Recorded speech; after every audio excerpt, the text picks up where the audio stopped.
Welcome back for another deep dive. Today we're really getting into the action surrounding the recent Stanley Cup Finals. Yeah, and what's interesting here is our source material. It's basically a reflection of what people were actually searching for online during this big hockey showdown. Exactly. So think of this as, well, a peek behind the curtains of public interest. Our mission is to quickly unpack the key names, the teams, the general buzz based purely on that search data. And it really starts with the matchup itself. The sources point straight there. They do. It immediately zeroes in on the Florida Panthers facing off against the Edmonton Oilers. That was clearly the main event in people's minds. Well, it is the Stanley Cup Finals, the absolute pinnacle of the NHL playoffs, right? So searches like Stanley Cup Finals, NHL playoffs, they were everywhere. Shows the scale. And the timing of those searches is kind of fascinating. You obviously see tons for 2024 Stanley Cup Finals. That makes sense. Sure, the current event. But then you also get these hints of maybe forward thinking or just anticipation. Terms like Stanley Cup Finals 2025 pop up.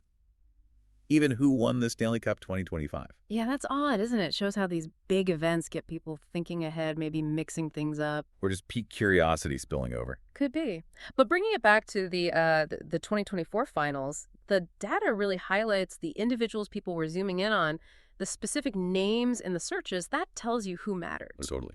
For the Oilers, Leon Draisaitl is right there, very prominent. And then for the Panthers, you see Matthew Tkachuk, Sam Bennett, also Thomas Nosek appearing in searches. People were actively looking these specific players up. And Corey Perry, too, often with Corey Perry Stanley Cups, which suggests, people were interested in his history, his experience, that veteran angle. Makes sense. He's been there before. And, of course, McDavid.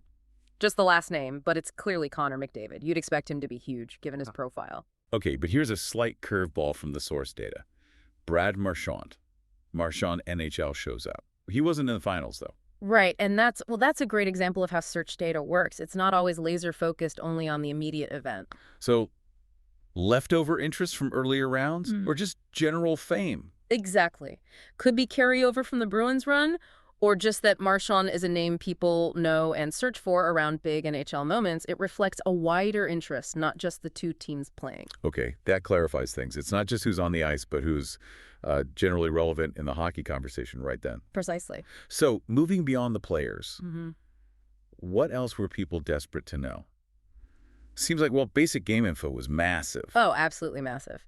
The searches around scores and results are really striking. Things like who won the hockey game last night. Yeah, or just NHL scores, Oilers score, Panthers score. Very direct. And even specific games like Stanley Cup Game 2 results. People needed that scoreline, like right away. Instant gratification.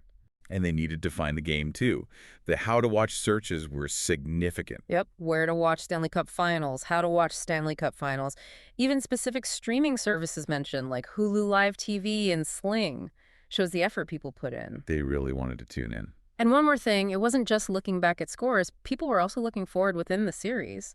The prediction searches. Ah, yeah, saw those. Oilers versus Panthers prediction. And the reverse, Panthers versus Oilers prediction. Trying to get an edge, maybe. Or just satisfy that curiosity about what might happen next. It's all part of the engagement. So putting it all together, this look at search trends gives you a pretty vivid snapshot, doesn't it? Intense focus on the Panthers and Oilers, obviously. Key players drawing searches, Draisaitl, Tkachuk, Bennett, Nosek, Perry, McDavid, even Coach Maurice for the Panthers. Yeah. Plus those interesting outliers like Marchand. Right. But underpinning it all is that immediate need for information. What's the score? Where can I watch it? What's going to happen? It really drills down into the practical side of being a fan during a huge live event. It really does. It's a direct line into those immediate needs and curiosities. And it makes you think, doesn't it? In this age where we have so much information, why is it that during something like the Stanley Cup Finals, our collective digital attention seems to boil down so strongly to just who is playing and what happened or what will happen right this second? What does that tell us about how we follow big events today?